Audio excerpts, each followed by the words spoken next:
Bismillahirrahmanirrahim. Innal hamdalillah nahmaduhu wa nasta'inuhu wa nastaghfiruh wa na'udzu billahi min shururi anfusina wa min sayyiati a'malina. May yahdihillahu fala mudilla lahu wa may yudlilhu fala hadiya lahu. Wa asyhadu an la ilaha illallah wahdahu la syarika lahu wa asyhadu anna Muhammadan 'abduhu wa rasuluh. Amma ba'd. Rabbi shrah li sadri wa yassir li amri wahlul 'uqdatam min lisani yafqahu qawli. Rabbi zidni ilma warzuqni fahma. Allahumma inna nas'aluka ilman nafi'a wa rizqan tayyiba wa amalan mutaqabbala. Assalamualaikum warahmatullahi wabarakatuh. Muslimah yang saya kasihi, alhamdulillah hari ini Allah Subhanahu wa taala memberikan kesempatan kepada kita sekali lagi untuk bertemu dalam kuliah kita Penawar Hati pada siri yang kedua.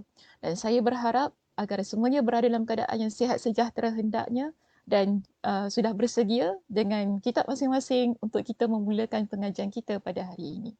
So, macam mana kita? Dah buka kitab? Kita di muka surat berapa? Masih lagi muka surat 97 kan? Betul tak? Ke salah? Rasanya masih lagi dalam muka surat 97. Ya, salam saya. Salam, terima kasih. Semua beri salam kepada saya. Okay, Assalamualaikum warahmatullahi. Baik, dah. Buka buku, muka surat 97. Okey, kita berada di muka surat 97 dan kita masih lagi membincangkan bab kita yang ke-19. Bab kita yang ke-19 tentang apa? Kenikmatan dari Allah sedangkan dosa dari syaitan. Okey, saya rasa hari tu saya berhenti di perenggan yang ke-3. Kita belum masuk kepada ayat Al-Quran yang dilampirkan di sini, yang diletakkan di sini. Baik, muslimah yang saya kasihi, kita lihat di situ pada muka surat 97. Kalau saya nak masuk kembali kepada muka surat kita yang ini, kita lihat kepada perenggan kita yang ketiga di situ. Anjuran demikian sebagaimana diisyaratkan dalam kitabullah iaitu Al-Quranul Karim. Minggu lepas kita bincangkan berkenaan dengan nikmat-nikmat Allah Subhanahu Wa Taala. Ada dua kan nikmat yang telah disimpulkan oleh Imam Ibn Al-Qayyim Al-Jauziyah dalam perbincangannya untuk bab ini. Dan itu diberikan kepada berapa? Dua bahagian. Okey, dua bahagian itu apa? Pertama ialah nikmat dari sudut ketaatan, nikmat daripada sudut keduniaan kita. Kedua-duanya tidak kira sama ada dari sudut ketaatan kita ataupun keduniaan kita. Kedua-duanya adalah daripada Allah Subhanahu Wa Taala. Okey, kedua-duanya adalah daripada Allah Subhanahu Wa Taala. Baik. Jadi, kita juga bincangkan pada minggu lepas berkenaan dengan semua perkara-perkara yang kita miliki. Tidak kira sama ada yang ada di tubuh badan kita ataupun yang ada di sekitar kita. Okay, semua nikmat yang Allah berikan kepada kita itu adalah nikmat pemberian daripada Allah Subhanahu Wa Taala. Tapi kita cakap kan minggu lepas, ini nikmat Allah, itu nikmat Allah, apa yang kita ada semua nikmat Allah. Apa buktinya kita kata ia adalah nikmat Allah? Okay. Apa buktinya ia adalah nikmat Allah? Sebab kita ni kalau bincang bab agama ni tak boleh nak main bincang-bincang gitu saja. Kalau kita kata ini adalah milik Allah, ini adalah nikmat daripada Allah, apa buktinya? Kita ambil statement itu daripada mana? Kenyataan itu diambil daripada mana? Okay, so di sini Imam Ibn Al-Qayyim Al-Jawziyah dia memberikan kepada kita dengan 3 ayat Al-Quran. 3 ayat Al-Quran untuk menguatkan perbincangannya dalam bab ini. Sebab itu ya Muslimah, bila kita rujuk pada muka surat 97, di bawah itu ada ayat Al-Quran yang mana kalau saya baca pada perenggan kita yang ketiga, anjuran demikian sebagaimana diisyaratkan dalam kitabullah, tu Al-Quranul Karim. Kan? Maknanya anjuran supaya kita ini bersyukur, supaya kita ni memahami bahawasanya nikmat yang kita ada, tidak kira sama ada dari sudut ketaatan kita ataupun dari sudut keduniaan kita. Kedua-duanya itu, ia adalah daripada Allah dan perlu kita syukuri, ia adalah sebagaimana yang tertera, yang terkandung dan Allah Subhanahu Wa Taala beritahu kepada kita. Dalam surah An-Nahl pada ayat yang ke-53. Okey? Dalam surah An-Nahl pada ayat yang ke-53. Siapa yang tak ada kitabnya, boleh buka Al-Quran, buka surah An-Nahl ayat 53. Di sini, apa kata Allah? Allah Subhanahu Wa Taala berfirman, "Wa ma bikum min ni'matin faminallah." Dan segala nikmat yang ada padamu datangnya dari Allah. Segala nikmat yang ada pada kita datangnya daripada Allah. Itu telah Allah Subhanahu Wa Taala maklumkan kepada kita. Nikmat, setiap nikmat yang kita ada ini. Okey? Tak kiralah apa nikmat pun. Kan? Dia adalah daripada Allah Subhanahu Wa Taala. Allah datangkan ia kepada kita adalah daripada dia. Okey, sebab itu Allah kata dalam ayat ini, pada ayat yang ke-53, surah An-Nahl itu tadi, وَمَا بِكُمْ مِنْ نِعْمَةٍ فَمِنَ اللَّهِ. Dan segala nikmat yang ada padamu, datangnya dari Allah. ثُمَّ إِذَا مَسَّكُمُ الضُّرُّ فَإِلَيْهِ تَجْأَرُونَ. Kemudian, bila dan apabila kamu ditimpa dengan kesengsaraan, maka kepadanya lah kamu meminta pertolongan. Bila kita ditimpa dengan kesengsaraan, kita minta tolong kepada siapa? Allah. Kenapa kita minta tolong kepada Allah? Kerana nikmat itu adalah nikmat Allah. Allah beri apa yang Allah inginkan kepada kita. Dan Allah juga akan ambil apa yang Allah inginkan daripada kita. Kena ingat itu. Okey? Allah beri apa yang Allah inginkan kepada kita, yang berupa nikmat itu tadi, dan Allah juga boleh ambil apa yang Allah inginkan daripada kita. Jadi di sini, seseorang, kenapa tadi kan, dia kata, Allah kata dalam ayat ini, dan apabila kamu ditimpa kesengsaraan, maka kepadanya lah kamu meminta pertolongan. Kenapa Allah kata begitu? Kerana kita tahu, bila kita sengsara bermakna ada nikmat yang hilang daripada diri kita. Okey? Ada nikmat yang hilang daripada diri kita. Sebab itu, kita minta kepada Allah pertolongan. Supaya nikmat-nikmat yang hilang, yang mana menyebabkan kita rasa sengsara, contohnya bila kita hilang nikmat kebahagiaan, kita hilang nikmat ketenangan jiwa, bila kita hilang sesuatu yang kita sayang sangat-sangat, kita ni dalam keadaan yang sengsara Muslimah. Kita nak buat apa? Minta pertolongan kepada Allah. Itu perintah Allah. Kan? Minta pertolongan kepada Allah. kita tak boleh minta pertolongan daripada orang lain. Betul, usaha kita ialah minta pertolongan daripada orang lain untuk bantu kita keluar daripada problem yang kita hadapi, kesengsaraan yang kita ada. Tapi pertama sekali jangan lupa, Allah perlu kita minta pertolongan daripadanya. Kerana apa? Kita hilang nikmat itu, nikmatnya adalah daripada Allah. Insan, seorang yang beriman kepada Allah, dia sedar bahawasanya itu adalah nikmat Allah, maka dia akan pulang kepada Allah. Minta kepada Allah. Jadi sebab itu pada ayat ini, surah An-Nahl pada ayat yang ke-53, okay? Kalau kita rujuk dalam kitab tafsir Ibn Kathir, disebutkan bahawasanya ketika beliau menafsirkan ayat ini, ya Muslimah, Imam Ibn Kathir rahimahullah, dia kata begini, Allah mengkhabarkan kepada kita untuk ayat ini, ya, bahawa kepunyaannya lah kepunyaannya lah manfaat dan mudarat. Senang kata, setiap sesuatu yang kita miliki semuanya adalah daripada Allah. Tidak kira sama ada yang berbentuk manfaat ataupun mudarat. Kedua-duanya datangnya daripada Allah Subhanahu Wa Taala.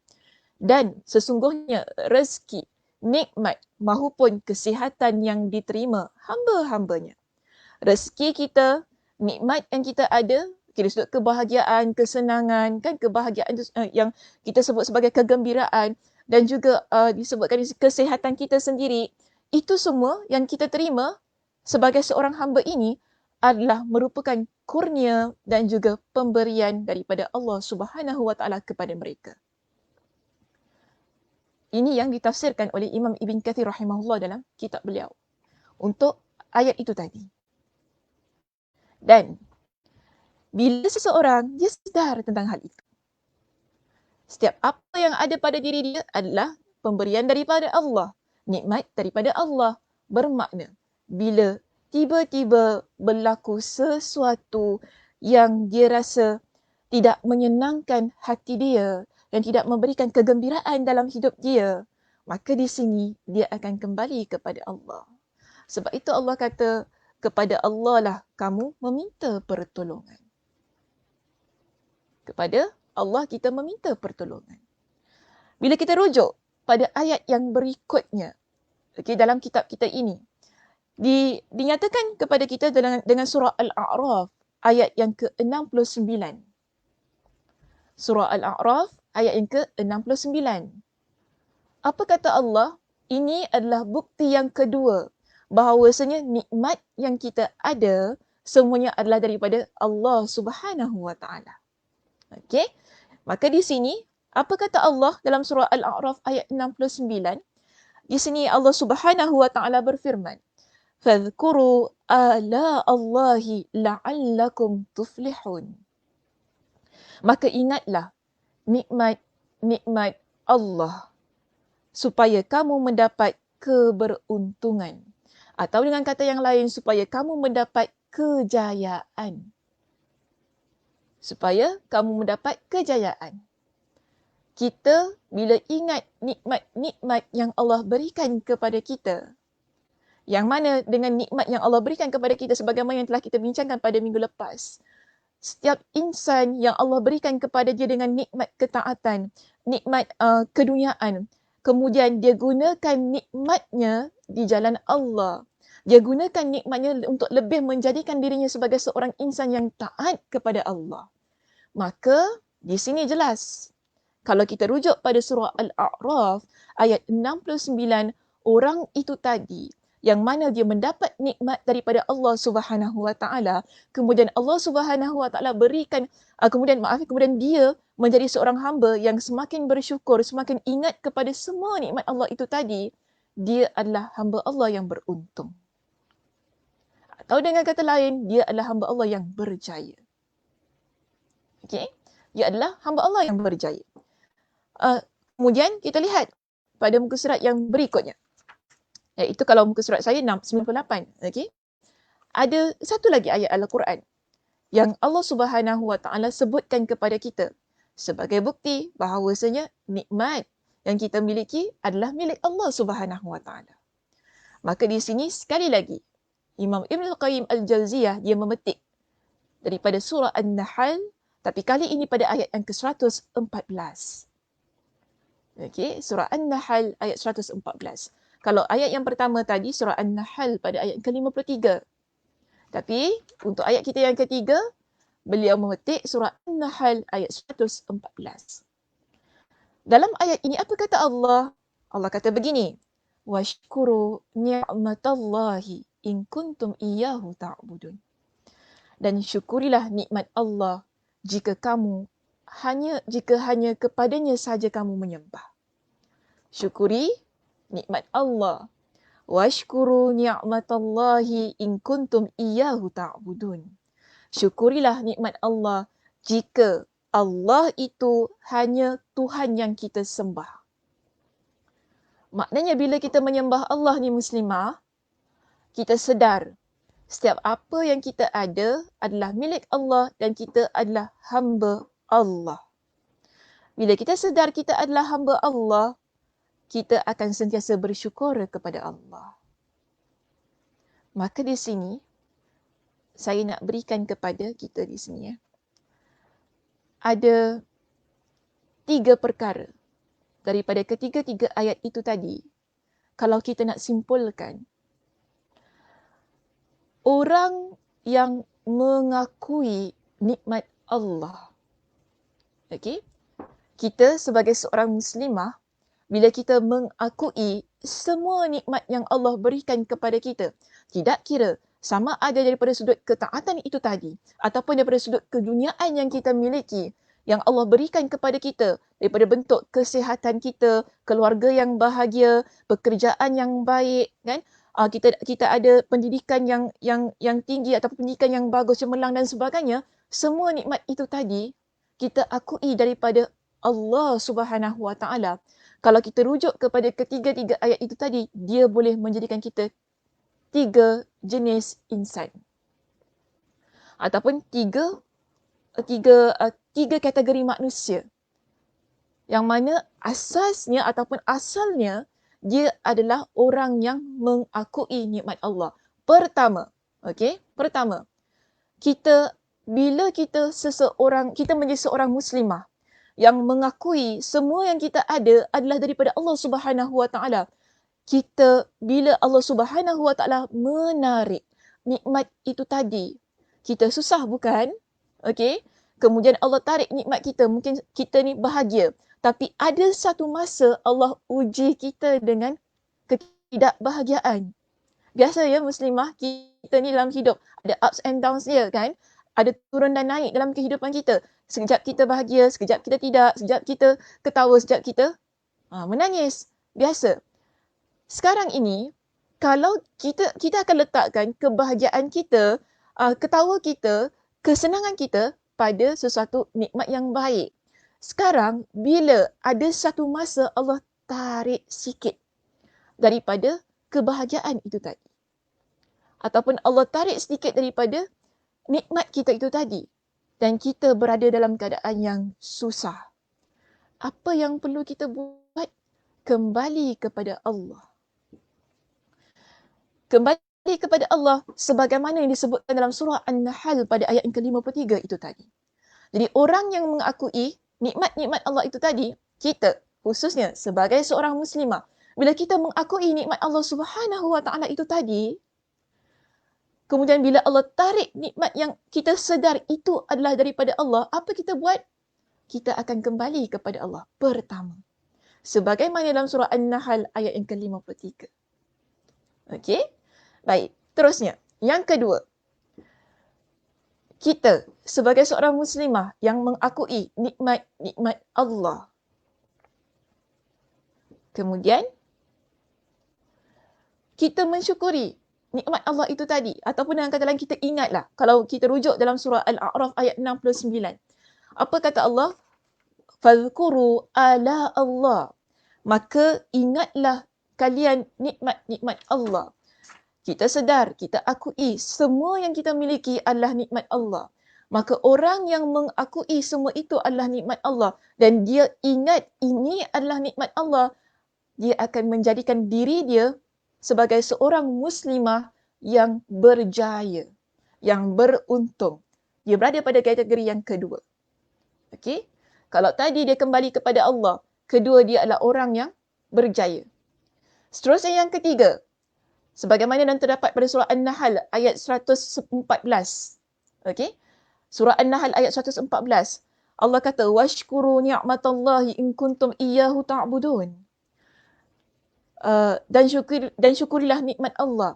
Okey? Jika kamu hanya kepadanya kamu menjadi orang yang beribadah kepada Allah. Kita masih balik kepada pengakuan kita ataupun mengakui nikmat Allah itu tadi. Kita mengakui semua yang kita ada adalah nikmat daripada Allah. Tidak kira sama ada dari sudut ketaatan kita ataupun daripada sudut keduniaan kita. Semuanya adalah daripada Allah Subhanahu Wa Taala. Ia akan menjadikan kita orang yang bersyukur. Masuk pada kategori kita yang ketiga. Orang yang bersyukur. Kerana apa? Kita adalah orang yang menyembah Allah semata-mata. Jadi orang yang mengakui setiap nikmat yang dia ada adalah daripada Allah. Bila Allah tarik nikmat daripada diri dia, dia akan lebih dekat kepada Allah. Pertama. Kerana apa? Dia kembali kepada Allah. Seterusnya, hal itu akan menjadikan diri dia dengan mengakui semua yang ada itu adalah nikmat daripada Allah, akan menjadikan dirinya seorang muslimah yang beruntung. Yang pertama tadi, kembali kepada Allah, dalilnya surah An-Nahl, ayat yang ke-53. Yang kedua, yang menjadikan dia orang yang beruntung, dalilnya di mana? Surah Al-A'raf pada ayat yang ke-69. Kemudian, seorang muslimah yang mengakui dirinya adalah nikmat yang ada padanya adalah daripada Allah Subhanahu Wa Taala. Kemudian dia mensyukuri semua nikmat Allah Subhanahu Wa Taala. Dia menjadikan diri dia adalah seorang yang terus beribadah kepada Allah. Dia adalah orang yang bersyukur kan. Itu dalil di mana? Surah An-Nahl ayat yang ke-114. Okey. Surah An-Nahl ayat yang ke-114. Baik. 3 perkara yang terangkum ataupun 3 ciri, 3 sifat yang terangkum dalam diri seorang muslimah bila dia mengakui setiap apa yang dia miliki adalah daripada Allah Subhanahu Wa Taala. Saya nak bawa satu contoh muslimah untuk saya buktikan ketiga-tiga perkara itu wujud dalam diri seorang muslimah. Sebenarnya ramai muslimah yang ada ketiga-tiga ciri itu tadi. Yang mana asasnya adalah daripada dia mensyukuri nikmat dia mengakui nikmat daripada Allah Subhanahu Wa Taala. Ada ramai pada zaman Nabi sallallahu alaihi wasallam. Tapi saya lebih tertarik, saya lebih cenderung untuk bawakan kisah ini untuk saya kongsikan bersama semua. Dan saya kira ada beberapa kali juga saya tampilkan beliau sebagai contoh saya. Bukan contoh saya, contoh kita dalam kuliah ini. Kan? Untuk kita sentiasa ingat betapa menjadi seorang muslimah yang salihah, menjadi seorang muslimah yang taat kepada Allah bukan mustahil. Bukan mustahil kerana telah wujud sejak zaman Nabi SAW ada wanita yang salihah, yang taat kepada Allah. Mungkin sekarang kan kita ni boleh perhatikan, ada ke Ustazah orang perempuan ya Allah yang taat pada Allah, yang sabar, yang mana dia itu bersyukur kepada nikmat Allah. Susah kita nak cari. Betul. Susah kita nak cari, tapi keberadaannya tetap ada. Kewujudannya tetap ada. Tidak kira pada zaman apa sekalipun. Zaman kita kata dah 2020 ni, Ustazah ada ke wujud orang yang macam Ustazah nak cerita ni? Ada. Ada. Kita boleh jadi antara salah seorang di antaranya. Cuma kita hendak atau tidak sahaja. Okey? Kita hendak atau tidak sahaja. Kenal Hindun tak? Hindun tu ramai Ustazah. Yang mana satu? Bagus soalannya. Okey. Hindun itu ramai Ustazah. Yang mana satu? Isteri Nabi ada nama Hindun. Saya tanya ni. Isteri Nabi ada yang nama Hindun tak? Pernah dengar? Isteri Nabi namanya Hindun. Tak pernah dengar pun Ustazah. Ustazah ni biar betul. Betul. Nama sebenarnya adalah Hindun. Tapi beliau lebih dikenali dengan nama Ummu Salamah. Okey? Ummu Salamah. Beliau lebih dikenali dengan nama Ummu Salamah radhiyallahu anha. Saya nak cerita tentang Ummu Salamah Muslimah. Sebagai satu figure yang begitu Masya Allah Tabarakallah. Sebelum dia bernikah dengan Nabi SAW, dia pernah bernikah dengan seorang lelaki. Kita panggil dia Abu Salamah lah, nak senang cerita. Okay? Abu Salamah. Mereka berdua ni, saya nak kata, adalah pasangan yang begitu romantis. Pasangan yang begitu romantis. Susah senang bersama, kan? Mana-mana bersama. Abu Salamah antara orang yang terawal berhijrah ke Habasyah. Okay? Ummu Salamah turut serta bersama dengan Abu Salamah dalam penghijrahan itu. Pergi berhijrah ke Habasyah. Kedua-dua mereka ini, pasangan suami isteri ini, okay, Abu Salamah, Ummu Salamah, kedua-duanya berhijrah ke Habasyah bersama-sama. Kemudian, sama-samalah semuanya. Sampai satu masa, saya nak pendekkan cerita lah. Saya tak boleh nak cerita daripada A sampai Z tentang Ummu Salamah ini. Itu kena buka satu bicara muslimah, kita cerita pasal Ummu Salamah saja. Pernah ya, Masjid Al-Islah pernah anjurkan dan saya pun pernah. Siapa yang pergi kepada bicara muslimah ke bicara solehah, saya ingat. Kita pernah bincangkan tentang figure ini, iaitu Ummu Salamah radhiyallahu anha. Panjang lebar juga saya ceritakan tentang beliau. Daripada mana? Daripada anak daranya sampai dia bernikah dengan Ummu Salamah, kemudian dia berpisah dengan anaknya, kemudian bertemu semula dengan Abu Salamah, kemudian terus masuk kepada cerita Abu Salamah sakit. Abu Salamah sakit pada masa itu. Ummu Salamah, dia kata begini kepada Abu Salamah.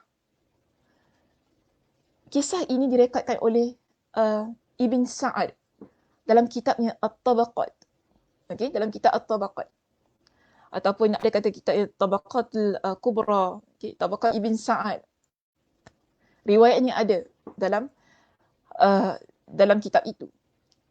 Jadi Ummu Salamah, dia kata gini ketika masa itu Abu Salamah dia sakit. Dia sakit yang hampir menyebabkan kepada kematiannya. Tapi memang setelah itu Abu Salamah meninggal dunia kerana kesakitan yang dia ataupun kerana penyakit yang dia hidapi itu. Jadi Ummu Salamah dia kata begini kepada Abu Salamah. Wahai Abu Salamah, aku pernah mendengar kalau seorang suami meninggal dunia, kemudian dia adalah lelaki yang soleh dan dia adalah penghuni syurga. Bahkan isterinya juga adalah penghuni syurga. Dan setelah itu isterinya tidak bernikah dengan mana-mana lelaki. Maka Allah Subhanahu Wa Taala akan mempertemukan mereka berdua di dalam syurga. Ini kata Ummu Salamah, dia kata dia pernah dengar tentang kenyataan itu. Dan dia kata kepada Abu Salamah, sama juga. Kalau isterinya meninggal dunia terlebih dahulu, kemudian isterinya di kalangan ahli syurga, suaminya juga di kalangan ahli syurga dan setelah itu suaminya tidak bernikah dengan wanita lain, maka Allah Subhanahu Wa Taala akan mengumpulkan mereka berdua di dalam syurga. Dan Ummu Salamah dia request kepada Abu Salamah. Dia request ni. Dia kata, hendakkah engkau kita berjanji jika ada salah seorang di kalangan kita yang mati terlebih dahulu, kita tidak akan bernikah dengan mana-mana pasangan yang lain. Supaya Allah Subhanahu Wa Taala mempertemukan kita dalam syurga kelak.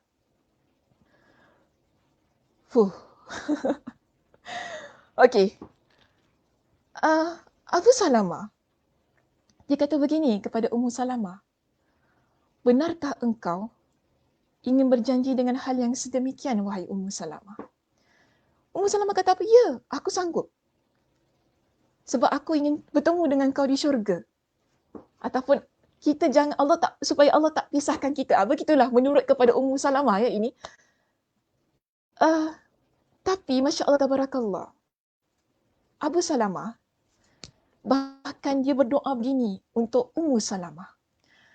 Dia kata, kalau aku mati dahulu sebelummu. Ini macam lagu. Okay. Kalau aku pergi dahulu sebelummu, kan? Kalau aku mati dahulu sebelummu. Okay. Nikahlah. Dia suruh Ummu Salamah bernikah. Nikahlah engkau dengan lelaki lain. Dan Abu Salamah, dia doakan untuk Ummu Salamah. Allahumma rzuq Ummu Salamah ba'di rajulan khairan minni.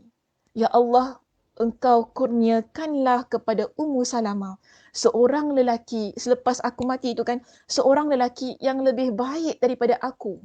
Yang mana lelaki itu tidak membuatkan dia sedih, lelaki itu tidak menyakiti dia.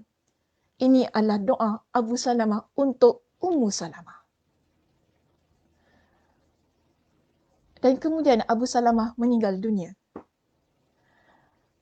Agak-agak kalau Ummu Salamah yang sudah minta kepada Abu Salamah agar berjanji setia dengan sedemikian sekali. Maknanya ini cintanya kuat ya Muslimah. Cintanya begitu kuat. Maknanya cinta yang orang kata tidak ada duanya. Cinta sangat dia kepada Abu Salamah, Ummu Salamah ni. Sayang sangat dia kepada Abu Salamah. Ketika Abu Salamah meninggal dunia, dan dia kata apa? Tidak ada lelaki lain yang terbaik yang boleh menggantikan tempat Abu Salamah. Tidak ada lelaki lain yang boleh menggantikan tempat Abu Salamah. Kita lihat begini ya Muslimah, saya nak kaitkan dengan perbincangan kita berkenaan dengan nikmat.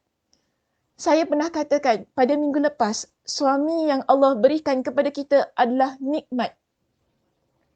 Betul kan?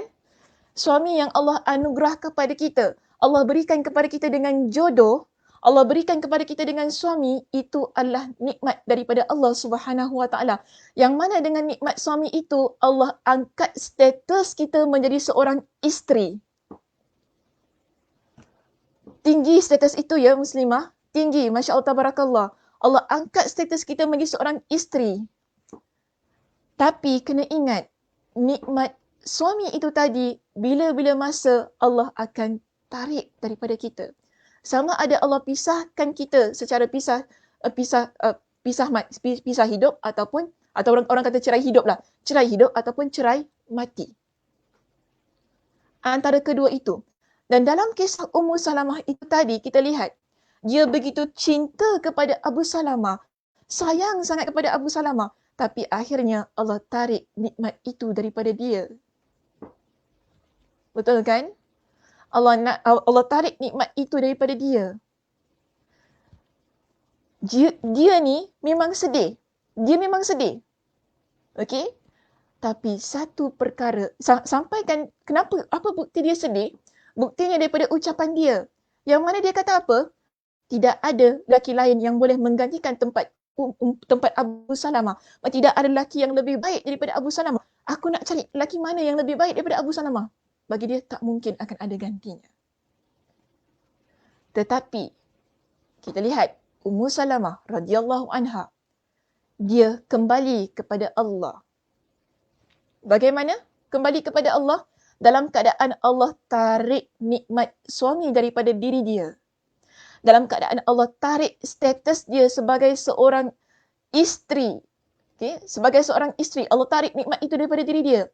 Apa yang dia ucapkan? Apa yang dia tuturkan? Dia kata,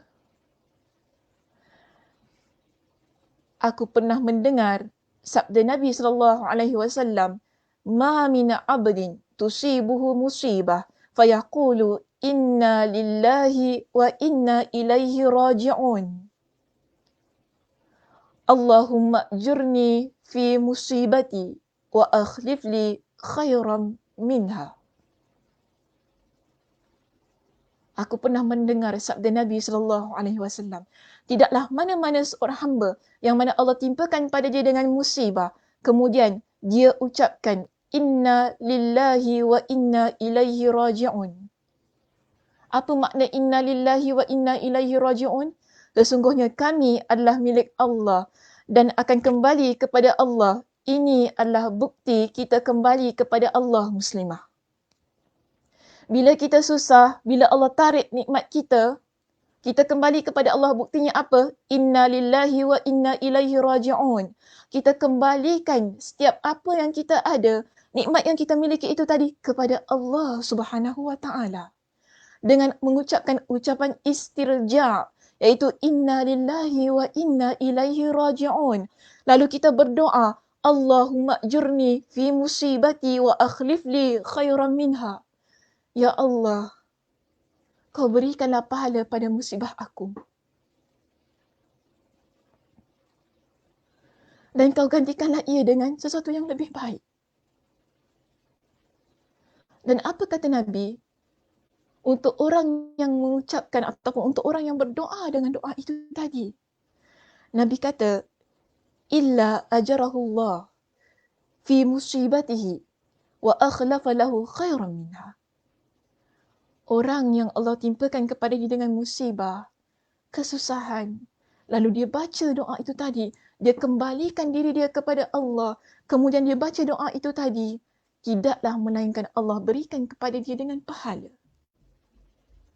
Lalu Allah Subhanahu wa taala akan gantikan untuk dia dengan sesuatu yang lebih baik. Sebab itu kalau kita buka dalam surah Al-Baqarah pada ayat 156 hingga 157, apa kata Allah?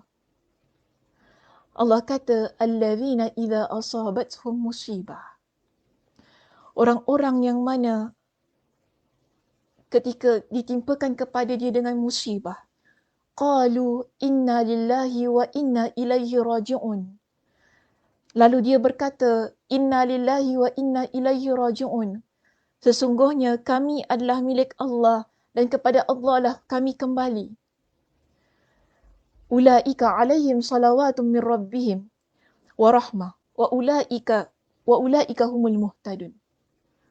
Untuk orang yang mengucapkan ucapan istirja itu tadi, iaitu ucapan inna lillahi wa inna ilaihi raji'un, kita kembali kepada Allah terhadap sesuatu musibah yang telah Allah Subhanahu wa taala timpakan kepada diri kita, kita ucapkan dengan ucapan inna lillahi wa inna ilaihi raji'un. Allah Subhanahu wa taala kata mereka itu adalah orang yang dilimpahi pelbagai kebaikan daripada Allah serta pelbagai rahmat daripada Allah. Dan juga mereka adalah orang-orang yang mendapat petunjuk daripada Allah Subhanahu wa taala.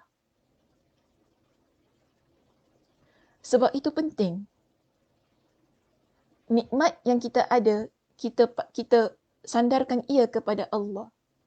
Sebagaimana Ummu Salamah radhiyallahu anha. Ummu Salamah radhiyallahu anha, walaupun dia sayang sangat dengan Abu Salamah, lalu Allah Subhanahu wa taala tarik nikmat itu daripada diri dia. Apa yang dia lakukan? Dia kembali kepada Allah. Bagaimana? Dengan berdoa kepada Allah. Bukankah itu yang Allah Subhanahu wa taala perintahkan kepada kita dalam surah An-Nahl pada ayat yang ke-53 yang telah kita baca itu tadi? Betul tak? Dalam surah An-Nahl pada ayat 53, Allah Subhanahu wa taala kata apa? Bila sesuatu yang menimpa kalian, maka minta pertolonganlah kepada Allah. Bila kalian sedar bahawasanya semua nikmat itu adalah daripada Allah. Itu yang dilakukan oleh Ummu Salamah radhiyallahu anha. Bila dia sedar suami adalah nikmat daripada Allah, lalu Allah Subhanahu wa taala ambil suaminya yang amat dia cintai, yang amat dia kasihi, dia kembali kepada Allah dengan doanya kepada Allah. Walaupun dia tahu, walaupun bagi diri dia tidak ada orang lain yang pantas ataupun yang wajar untuk menggantikan tempat suaminya. Tapi ternyata apa yang dia rasakan adalah silap. Allah Subhanahu wa taala berikan ganti yang lebih baik kepada dia. Siapa? Nabi sallallahu alaihi wasallam. Sebab itu, saya nak kaitkan ini pada ayat kita yang kedua, iaitu surah Al-A'raf pada ayat yang ke-69. Orang yang mengingati nikmat-nikmat Allah, apa janji Allah, dia adalah orang yang beruntung. Dia adalah orang yang berjaya. Ummu Salamah radhiyallahu anha, dia ingat itu adalah nikmat Allah, lalu dia kembali kepada Allah. Akhirnya Allah berikan kepada dia dengan kejayaan. Allah berikan kepada dia dengan keberuntungan. Apa dia? Allah berikan kepada dia dengan ganti yang lebih baik. Siapa? Allah gantikan kepada dia dengan ganti yang lebih baik, iaitu Allah nikahkan dia dengan Nabi sallallahu alaihi wasallam. Sebelum itu, ada riwayat yang menyebutkan bahawasanya Ummu Salamah selepas habis iddahnya, Abu Bakar datang melamar beliau, tapi beliau tak nak. Beliau tolak lamaran itu. Umar datang melamar beliau, beliau tolak sekali lagi lamaran itu. Maknanya ada lelaki-lelaki hebat selain daripada Abu Salamah. Abu Bakar radhiyallahu an, kita tak menafikan kehebatan beliau. Begitu juga Umar radhiyallahu an, kita tak nafikan kehebatan beliau. Tetapi Ummu Salamah tolak mentah-mentah lamaran daripada kedua-dua lelaki itu tadi. Yang mana kedua-duanya juga adalah lelaki yang dikasihi oleh Nabi SAW. Merupakan sahabat Nabi SAW yang dijanjikan dengan syurga. Tapi Ummu Salamah tak terima lamaran kedua-duanya. Dan akhirnya Nabi SAW datang melamar beliau. Pada awalnya Nabi hantarkan utusan supaya lamar, masuk meminang Ummu Salamah. Tapi Ummu Salamah menolak lamaran Nabi SAW. Kalau kita hashtag masih kau. Masih nak tolak lagi kan. Allah, jual mahal betul lah Ummu Salamah ni kan. Masih lagi nak tolak macam tu. Ni, Nabi datang, masih lagi tolak lamaran itu. Bila Nabi SAW melihat ataupun mendengar, dapat berita yang Ummu Salamah menolak lamaran beliau, Nabi datang jumpa dengan Ummu Salamah. Gentleman.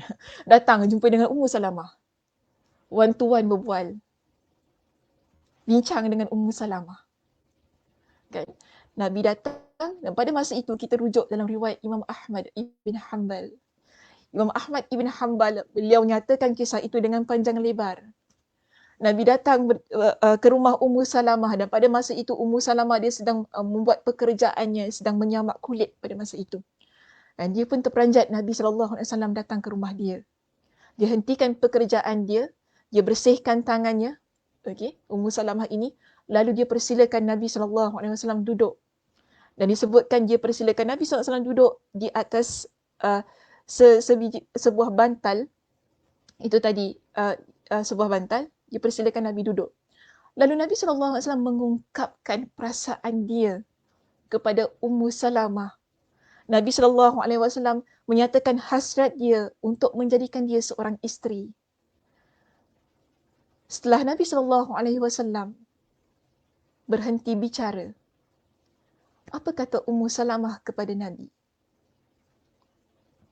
Dia kata gini kepada Nabi, "Wahai Rasulullah, aku tak pernah sangka engkau ada perasaan kepada aku. Wahai Rasulullah, aku tak pernah sangka engkau ada perasaan kepada aku." Macam inilah. Dia kata, aku ini adalah seorang wanita yang begitu cemburu.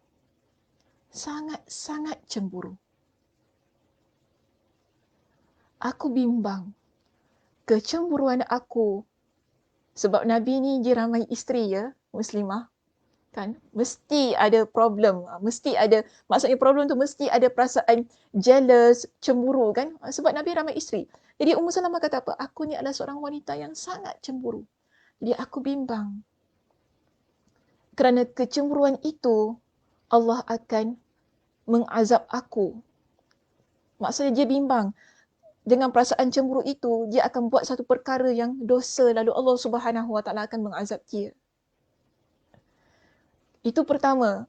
Kedua, dia kata kepada Nabi, aku ini adalah seorang wanita yang sudah tua, wahai Rasulullah.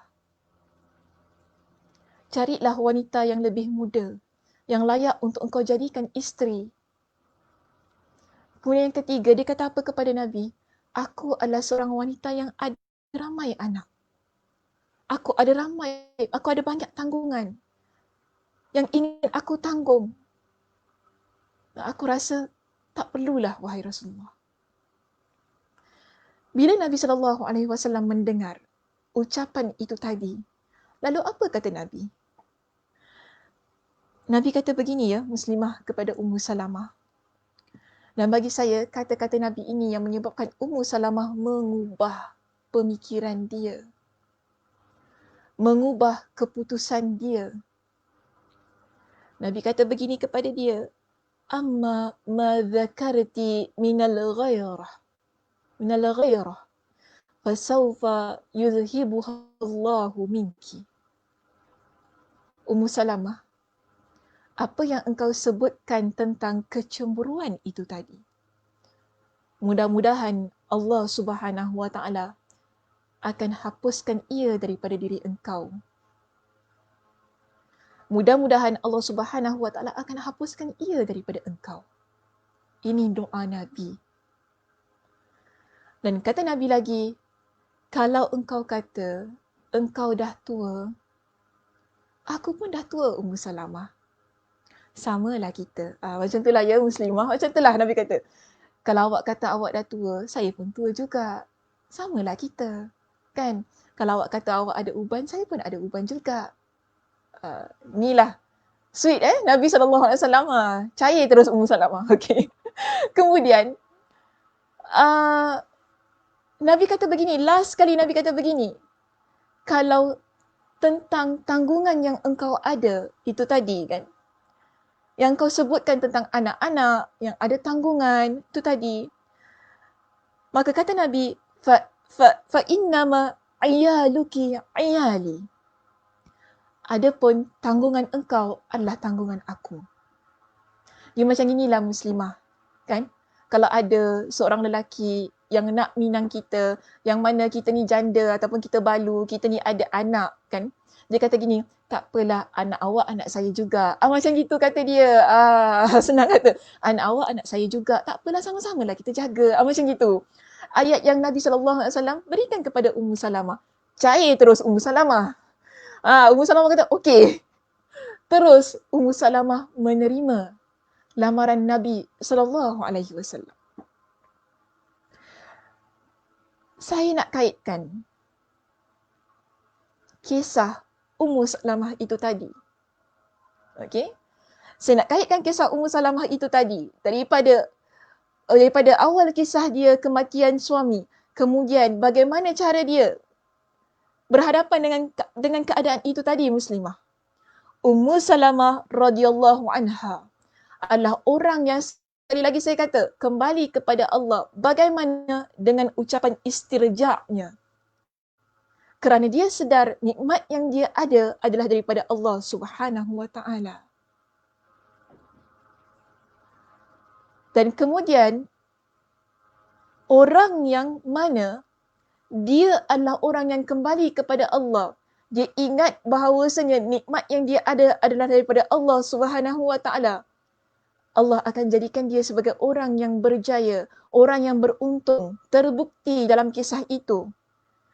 Ketika dia kembalikan dirinya kepada Allah, dia serahkan. Maksud kembalikan dirinya, dia serahkan diri dia kepada Allah. Setelah Allah Subhanahu Wa Taala menarik nikmat yang ada pada diri dia, Allah jadikan dia orang yang berjaya. Bagaimana? Allah gantikan untuk dia dengan nikmat yang lebih baik. Dengan sesuatu yang lebih baik. Walaupun pada asalnya dia rasa ragu, ada ke orang yang lebih baik daripada Abu Salamah? Tapi ternyata ada, iaitu Nabi SAW. Bukankah itu bukti Allah menjadikan dia orang yang berjaya, orang yang beruntung? Kerana apa? Kembalinya dia serahkan dirinya kepada Allah Subhanahu Wa Taala. Dan kenapa dia terima pinangan Nabi SAW walaupun pada awalnya dia menolak? Kerana dia adalah orang yang bersyukur ke atas nikmat yang Allah berikan kepada dia. Itu yang disebutkan dalam surah An-Nahl pada ayat yang ke-114. Washkuru ni'matallah. Kerana dia tahu nikmat yang Allah berikan kepada dia, dia perlu syukuri. Dan Nabi SAW datang melamar dia. Itu adalah nikmat yang Allah berikan kepada dia. Seharusnya dia syukuri. Sebab yang datang itu adalah Nabi SAW. Satu nikmat yang memang tak terbanding. Yang seharusnya mana-mana wanita pada masa itu bila dilamar oleh Nabi, seharusnya diterima. Kerana yang datang itu bukan orang yang sembarangan. Ia adalah kekasih Allah. Maka di sini kita lihat Ummu Salamah, dia menjadi seorang wanita yang bersyukur kepada Allah. Kerana apa? Setelah dia masuk dalam rumah tangga Nabi SAW, kita dapati ketaatannya kepada Allah, kita dapati ibadahnya kepada Allah semakin meningkat. Semakin menjadikan diri dia seorang wanita yang salihah. Dan semua itu tadi dia berpunca ataupun dia berasal daripada satu muslimah. Kita sedar nikmat yang Allah berikan kepada kita adalah nikmat daripada Allah Subhanahu Wa Taala. Kan? Maka jadilah seperti Ummu Salamah radhiyallahu anha. Jadilah sebagaimana beliau, seorang wanita yang memang jelas dalam kisah itu tadi. Setiap nikmat yang Allah berikan kepada dia menjadikan dia seorang wanita yang bersyukur kepada Allah. Walaupun ada masanya Allah uji dia dengan menarik nikmat yang dia sayang sekali, iaitu suami dia. Allah uji dia dengan kehilangan suami itu tadi.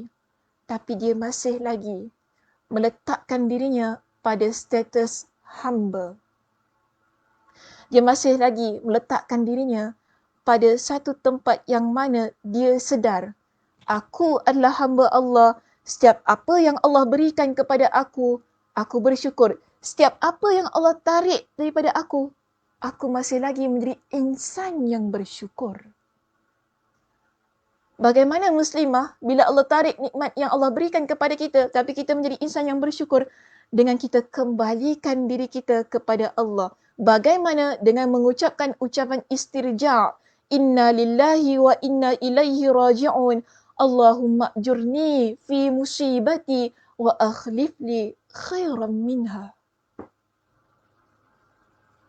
Setiap apa kita sedar, sesungguhnya kita adalah milik Allah dan kita kembalikan diri kita kepada Allah dan kita minta Allah berikan pahala kepada musibah kita. Kita minta Allah berikan pahala kepada apa yang telah Allah tarik itu tadi. Dan mudah-mudahan Allah Subhanahu Wa Taala berikan kepada kita dengan ganti yang lebih baik. Okey? Mudah-mudahan Allah berikan kepada kita dengan ganti yang lebih baik. Itu saja muslimah, perbincangan kita pada hari ini. Saya tutupi perbincangan kita pada hari ini dengan kisah itu tadi. Bagaimana kita sebagai seorang muslimah yang sedar setiap yang kita miliki adalah nikmat daripada Allah. Tidak kira sama ada daripada sudut ketaatan kita ataupun keduniaan kita. Kemudian kita akui semua itu adalah milik Allah Subhanahu Wa Taala. Pertama, bila Allah Subhanahu Wa Taala tarik daripada diri kita, dia akan jadikan diri kita seorang muslimah yang kembali kepada Allah sebagaimana yang disebutkan oleh Allah dalam surah An-Nahl pada ayat yang ke-53. Seterusnya, orang yang bersyukur, yang mengakui nikmat Allah itu tadi, muslimah yang mengakui semua yang dia ada adalah nikmat Allah Subhanahu Wa Taala, akan menjadikan dirinya sebagai seorang yang beruntung. Kita tak rugi muslimah bila kita akui semua yang kita ada adalah daripada Allah. Sebab itu yang Allah Subhanahu Wa Taala nyatakan dalam surah Al-A'raf pada ayat yang ke-69. Allah akan jadikan kita sebagai seorang muslimah yang berjaya, yang tidak rugi dunia dan akhirat. Seterusnya yang ketiga, seorang muslimah yang dia mengakui nikmat yang ada pada diri dia adalah nikmat daripada Allah Subhanahu Wa Taala. Kemudian dia memanjatkan kesyukuran dia kepada Allah dengan terus-terusan beribadah kepada Allah, dengan terus-terusan menjadi seorang muslimah yang taat kepada Allah. Allah Subhanahu Wa Taala akan terus melihat dia sebagai seorang muslimah yang baik, muslimah yang solehah, dan Allah Subhanahu Wa Taala akan juga sentiasa dekat dengan dia. Maka pastikan kita memiliki 3 ciri itu tadi. Kerana apa? Kita ingin jadi seorang muslimah yang mengakui nikmat-nikmat yang kita ada adalah daripada Allah Subhanahu Wa Taala. Okey? Baik, saya buka kepada sesi soal jawab. Jika sekiranya di sana ada persoalan yang ingin diajukan, insya-Allah saya usaha untuk jawab setiap persoalan yang diutarakan. Okey, silakan.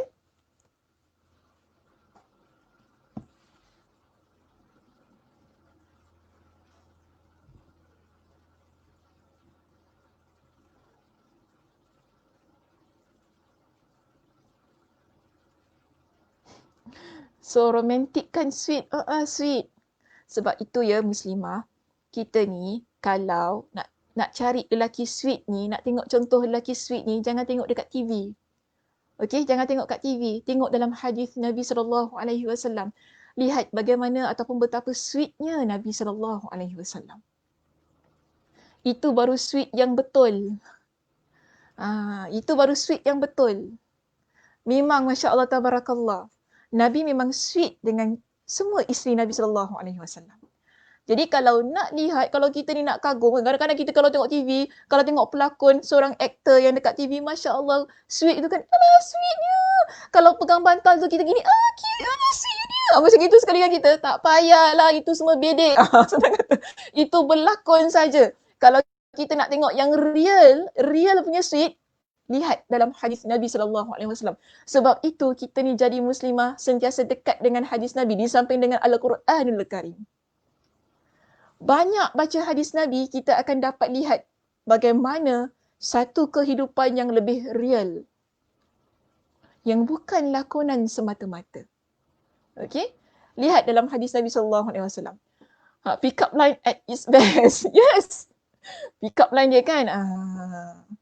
Sebab tu saya kata, pick up line Nabi tu tidak ada. Sebelum kita ni sibuk-sibuk buat pick up line, Nabi dah buat pick up line dulu muslimah. Kan? Betul tak? Nabi dah buat pick up line je dulu dah. Memang cantik pick up line dia. Kena, tepat, tembak, masuk, menusuk dalam hati. Terus, okey, aku terima nikahnya. Settle.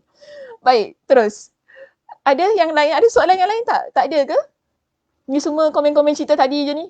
Memang suka cerita sweet-sweet je. Biasalah orang perempuan.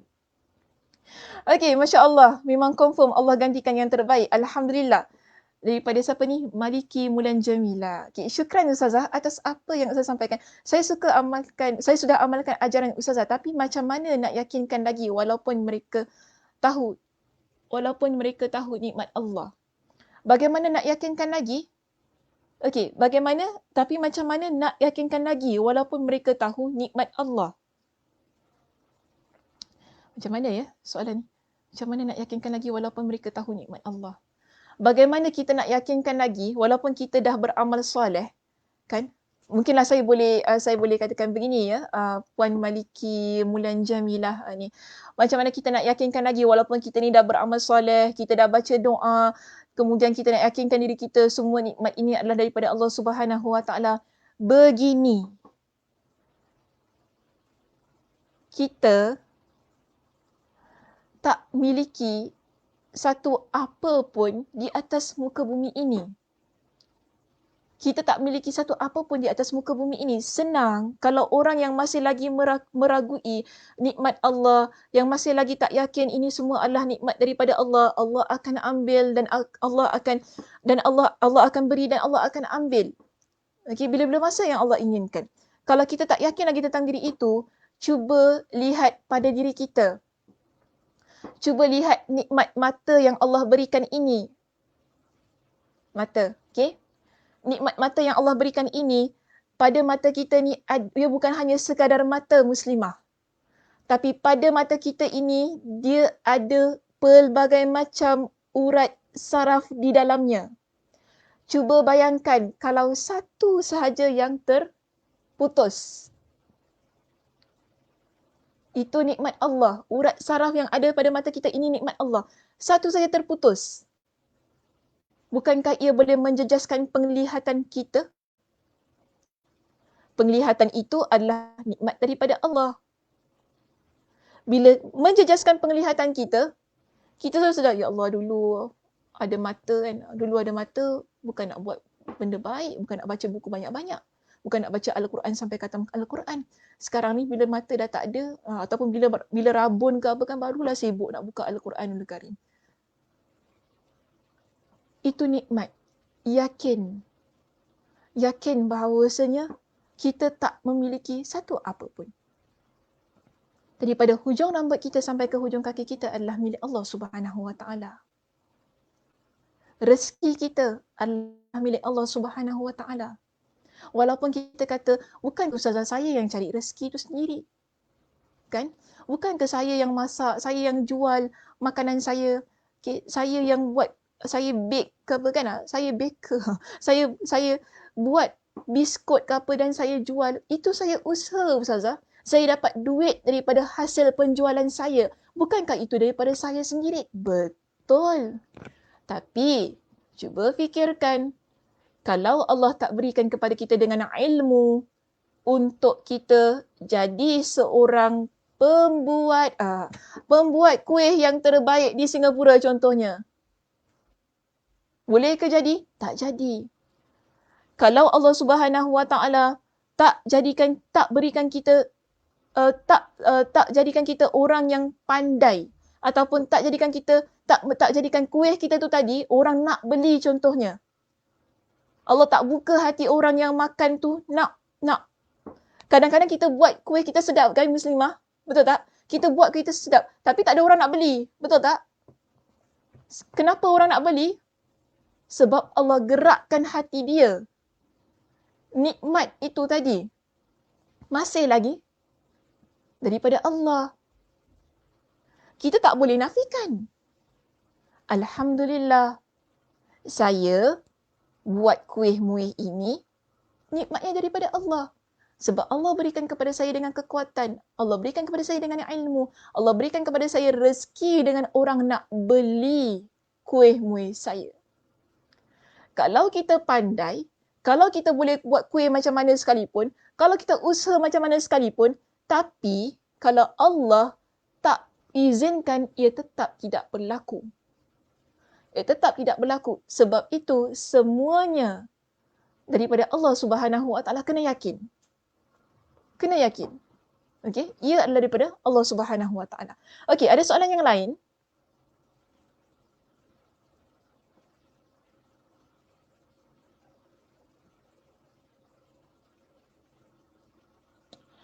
Okey, baik.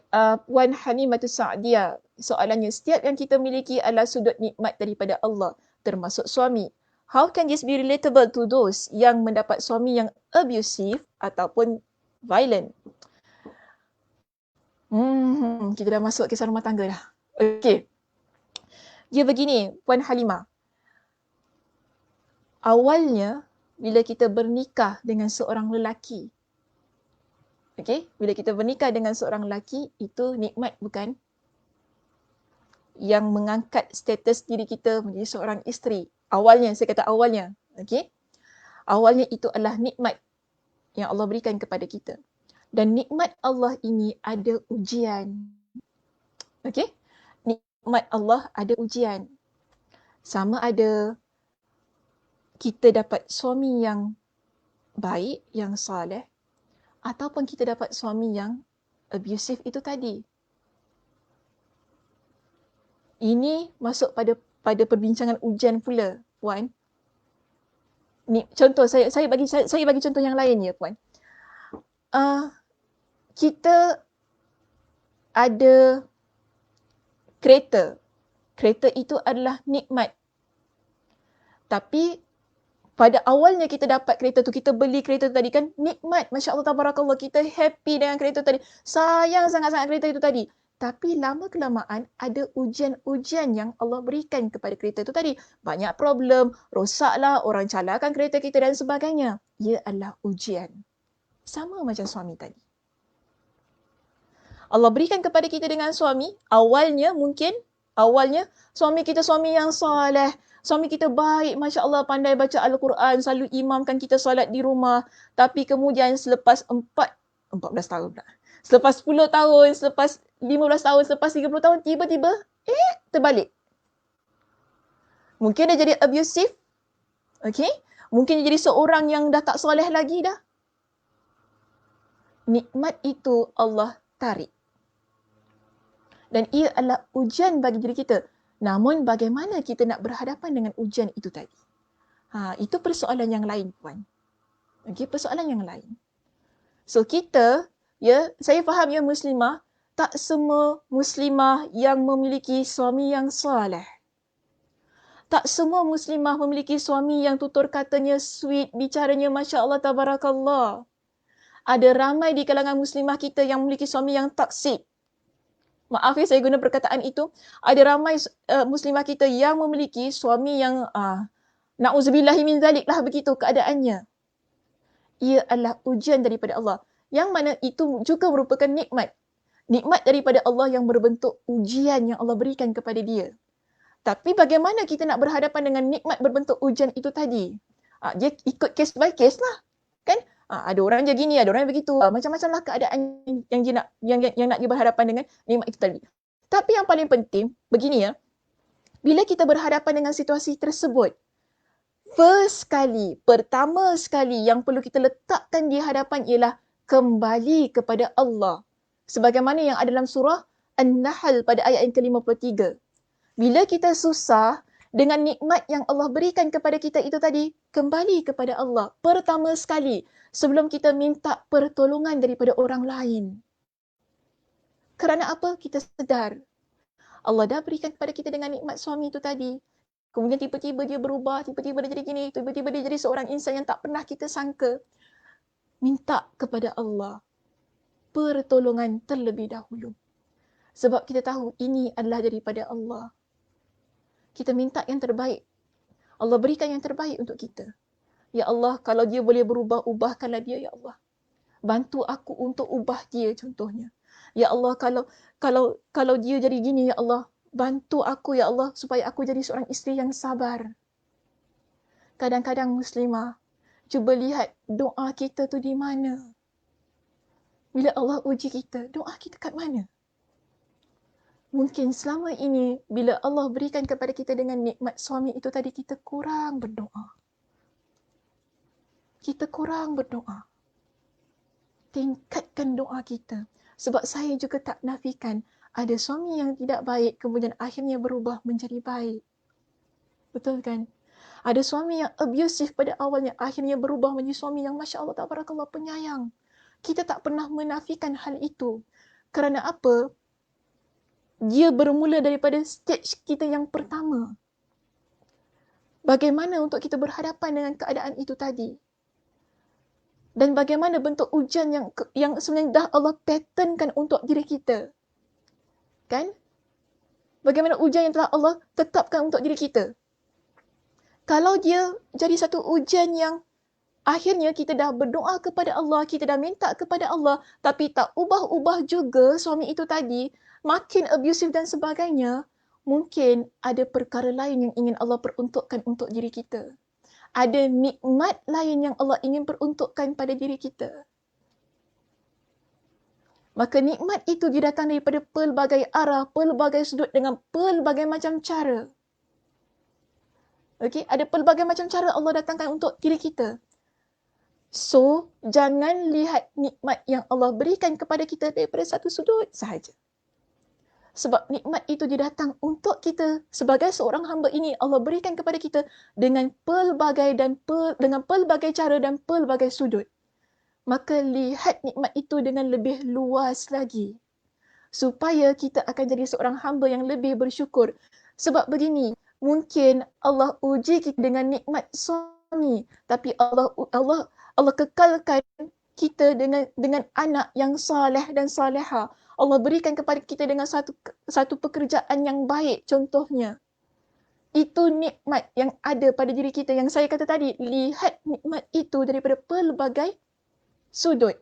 Yang mana bila kita sedar tentang nikmat-nikmat yang pelbagai sudut itu tadi, dia akan lebih menjadikan diri kita seorang muslimah yang bersyukur kepada Allah Azza wa Jal. Yang tunduk kepada Allah Subhanahu wa Ta'ala.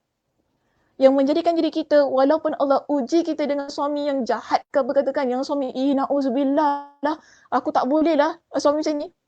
Tapi bila kita lihat nikmat Allah yang ada di sekitar kita yang selainnya, mungkin ia mengubah perspektif kita tentang nikmat yang Allah berikan kepada kita. Okey? Wallahu a'lam bishawab. Ada soalan yang lain? Okey, saya boleh ambil soalan yang terakhir.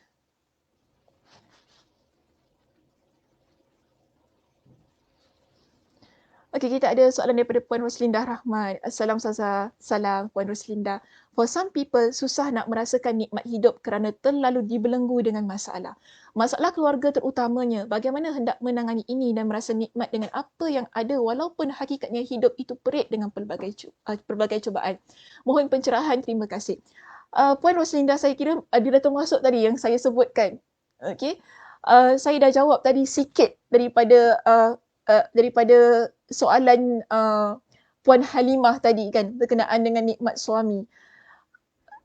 Kita memang ada banyak problem dalam hidup kita. Okey, problem-problem itu tadi yang menyebabkan kita tak dapat lihat di mana sudut nikmat yang Allah berikan kepada kita. Saya tak nafikan tentang hal itu. Saya tak nafikan. Betul. Sebab apa? Kita terlampau sibuk memikirkan tentang nikmat yang tentang musibah ataupun tentang ujian yang Allah berikan kepada diri kita. Yang akhirnya menyebabkan kita lupa dengan nikmat-nikmat Allah yang lain. Sebab itu tadi saya kata, bila Allah berikan kepada kita dengan satu ujian, jangan terlampau memandang ujian itu satu sahaja. Pernah tak kita dengar? Kan? Selalu ada satu kata-kata, kita ni, kalau kita ni ada banyak pintu. Ada banyak pintu. Kalau ada satu pintu yang sudah tertutup, ada pintu lain yang masih lagi terbuka untuk kita. Yang buat kita menjadi seorang insan yang tidak melihat pintu-pintu lain yang terbuka. Senang saya kata, pintu-pintu lain itu adalah nikmat Allah. Nikmat-nikmat Allah yang lain yang ada. Yang menjadikan kita insan yang tak lihat nikmat-nikmat lain ataupun pintu-pintu lain yang telah terbuka itu tadi. Ialah kerana kita asyik memandang terlalu lama kepada pintu yang telah tertutup. Ataupun nikmat Allah Subhanahu Wa Taala yang Allah berikan kepada kita dengan ujian itu tadi. Yang menyebabkan kita lupa, kita ada nikmat lain di sekitar kita yang perlu kita syukuri dan perlu kita raikan. Maka di sini muslimah, kalau Allah uji kita dengan satu perkara, dengan satu ujian dalam hidup kita ini, jangan kita lupa ada nikmat lain yang Allah berikan kepada kita. Dan kadang-kadang, saya nak kata begini, kadang-kadang ujian yang Allah berikan kepada kita adalah hasil daripada doa kita sendiri. Apa maksud saya? Kita selalu macam ni ya muslimah. Saya nak ambil contoh lah sebab tadi pun orang dah bagikan kepada kita contoh tentang suami yang abusive dan sebagainya. Kita setiap hari kita doa kepada Allah. Ya Allah, kau tetapkanlah untuk saya yang terbaik dalam rumah tangga saya. Ya Allah, kau kekalkan rumah tangga. Kalau kita selalu doa, mungkin kita nak, Ya Allah, kalau ia baik untuk aku, maka kau kekalkanlah ia. Kalau ia tak baik untuk aku, maka kau jauhkanlah dia. Kan? Itu doa itu bukan hanya untuk orang yang nak cari jodoh ya muslimah. Okey, bukan hanya untuk orang yang nak cari jodoh, tapi untuk orang yang ada problem. Sebab itu juga antara doa istikharah yang Nabi SAW ajarkan untuk kita. Yang Nabi ajarkan kepada kita. Bila kita ada sesuatu yang kita hendak dalam hidup ini, minta kepada Allah. Kalau dia baik, maka engkau kekalkan. Kalau tidak, maka engkau jauhkan dia. Begitu doa kita. Dan mungkin tadi ketika kita berada dalam situasi rumah tangga yang banyak sangat masalah tersebut, kita angkat tangan kita, kita doa kepada Allah. Ya Allah, kalau dia baik, kalau dia bagus untuk saya, kau berikan kepada saya dengan kesabaran, maka engkau tetapkan dia itu terus menjadi suami saya. Kalau tidak, maka engkau pisahkan saya daripada dia. Itu doa kita. Tapi sebenarnya saya tahu, kita kalau boleh tak nak berpisah daripada suami itu tadi. Kalau seboleh mana kita tak nak berlaku perceraian, seboleh mana kita tak nak rumah tangga kita runtuh. Tetapi sampai ada satu masa yang mana kita usaha, kita dah cuba pelbagai macam cara untuk yang baik ya, pelbagai macam cara untuk kita ni menyelamatkan rumah tangga itu tadi. Tapi kemudian akhirnya Allah takdirkan nikmat suami yang kita ada diambil oleh Allah. Pada masa itu, bagaimana keadaan kita?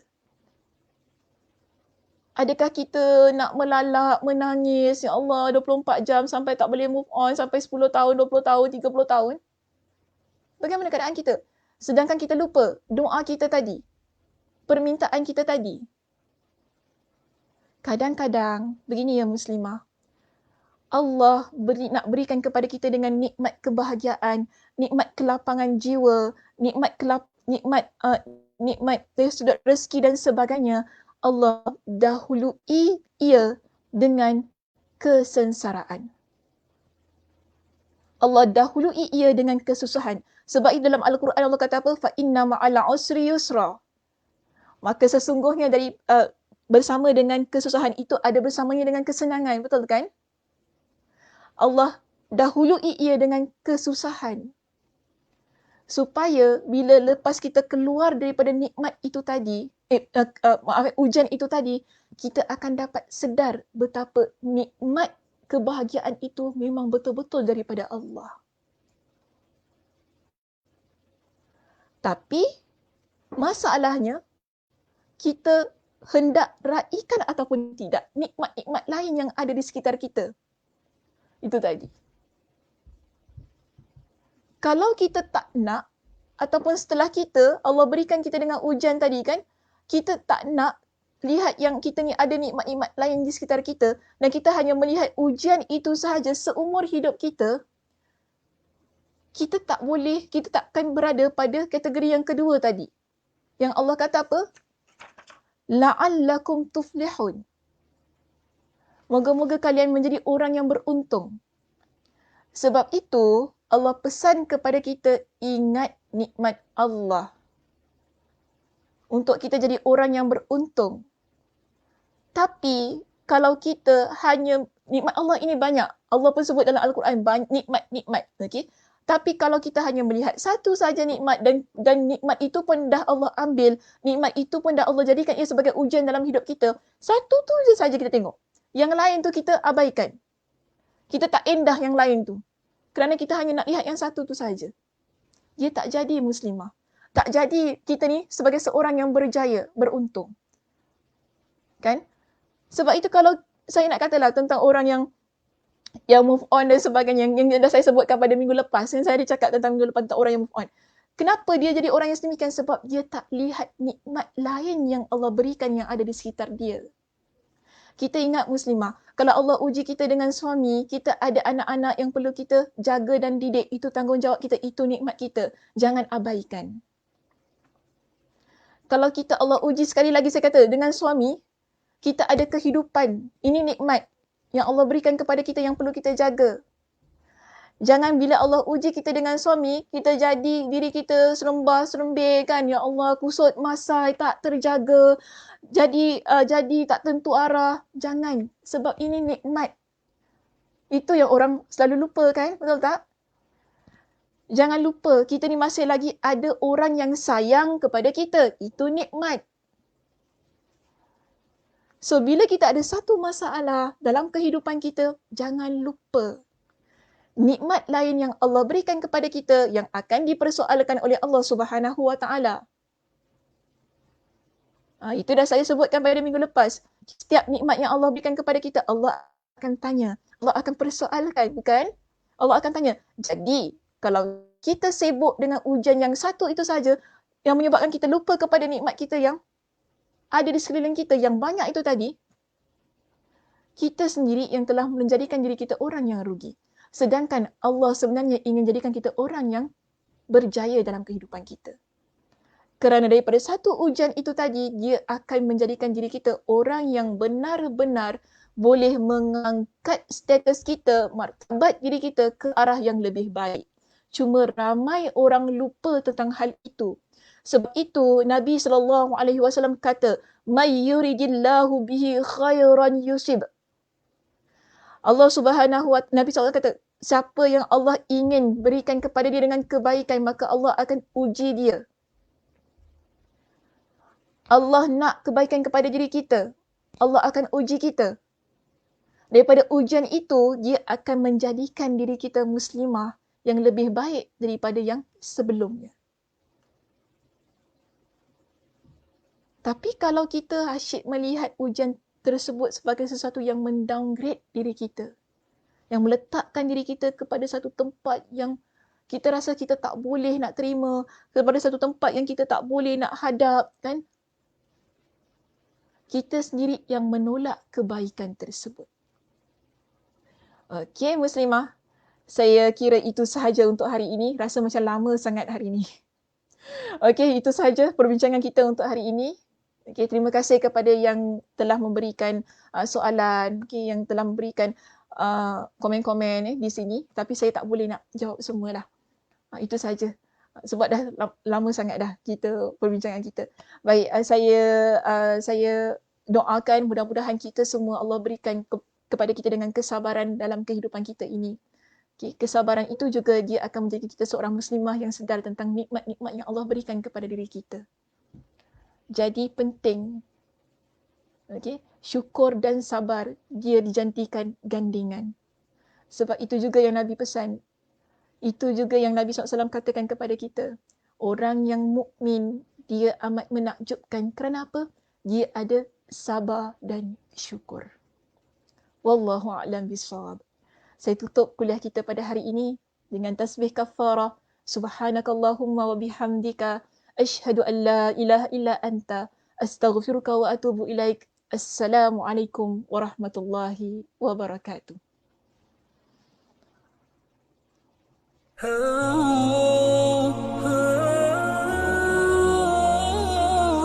Laki jangan, perempuan pun jangan. Ada ayat khusus. Dalam ayat ni ada bahagian khusus untuk kita wanita. Dalam nak membela nyawa pun, ambil nyawa pun Allah suruh ihsan. Ini menunjukkan apa? Betapa indahnya agama Islam ini. Kita tu bila kita menutup aurat tu, dia adalah simbol bahawa itu adalah orang wanita muslimah. Tanda dekatnya pertolongan Allah dengan kita. Inna ma'al usri yusra. Keyakinan kita kepada Allah Subhanahu wa taala. Bagaimana kesan pembacaan Al-Quran tersebut dalam kehidupan kita? Jadual kita mungkin kita boleh pelbagaikan. Banyak lagi aktiviti-aktiviti. Betul tak?